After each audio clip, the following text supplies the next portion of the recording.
আলাইকুম, সবাই কেমন আছেন? আশা করি সবাই ভালো আছেন। আলহামদুলিল্লাহ আমিও ভালো আছি।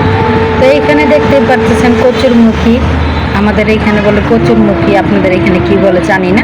তো যাই হোক, এটা আমি রাত্রেই কাইটা রাখছিলাম, তো সকালে উঠে আমি এটা সিদ্ধতে বসাই দিয়েছিলাম। তো এইখানে গরম ভাত, মানে ভাত বসাইছি সকালবেলা, সকাল 5:30 বাজতেছে। তো আজকে একটু তাড়াতাড়ি উঠে গেছিলাম, তো উঠে যায় এগুলো বসাইছি। বসানোর পরে রান্না চড়াই দিলাম, মানে সিদ্ধ বসাই দিলাম। আর এখানে পাঙ্গাস মাছ, জাতীয় মাছ হইলো গরিবের জন্য পাঙ্গাস। এইখানে সিদ্ধ বসাই দিছি, সিদ্ধ হইতেছে। সিদ্ধ হইলে এটা নামায় ছাইকা নিয়ে পরে আমি তরকারিটা বসাই দেবো। আর এখানে ভাতও দেখেন দেখতে দেখতে বলক আইসা পড়লো। যাই হোক, মাশাল্লাহ।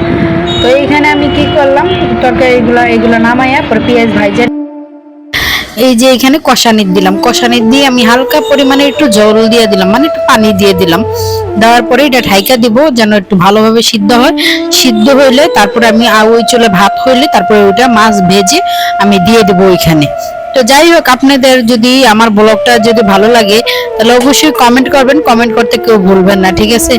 আর আমি একাতে ভিডিও করতেছি, একাতে রান্না করতেছি, তাই আমার ভিডিওটা এতটা হয় না, কারণ আমার স্ট্যান্ড নাই, এই কারণে আমি ভিডিও করতে পারি না। যাই করি ওইটাতেই আলহামদুলিল্লাহ। যদি কোনোদিন সফলতার মুখ দেখতে পারি তাহলে ইনশাল্লাহ সবকিছু কেনাকাটা করবো।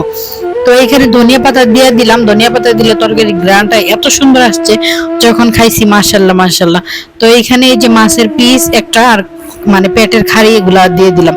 তো যেহেতু আমার হাতে মোবাইল, সেই কারণে আমি মাছ উল্টাইতে পারতেছিলাম না, তারপরে অনেক কষ্ট করে মাছগুলো উল্টাইছি আমি। যাই হোক, আপনাদের জন্য কষ্ট করে আমি ভিডিও তৈরি করলাম যেন আপনারা আমাকে সাপোর্ট করেন একটু। আর মাছ উল্টানোর পর মাছ ভাজা হইলে তারপরে আমি এগুলা দিয়ে দিব। আর ওইখানে দেখেন আমি ডাল ধুয়ে বসাইছি, মানে রাইখা দিছি, ওগুলা পরে বসাইবো আর কি, সবকিছু দিয়ে নিছি। আর এই যে আমার ফাইনালি সব তরকারি টরকারি সব হয়ে গেছে, সাজিয়েদের বাবাও আইসা পড়ছে নিচের থেকে। তো ভিডিওটা ভালো লাগলে অবশ্যই সাপোর্ট করবেন, লাইক কমেন্ট শেয়ার করবেন। ধন্যবাদ।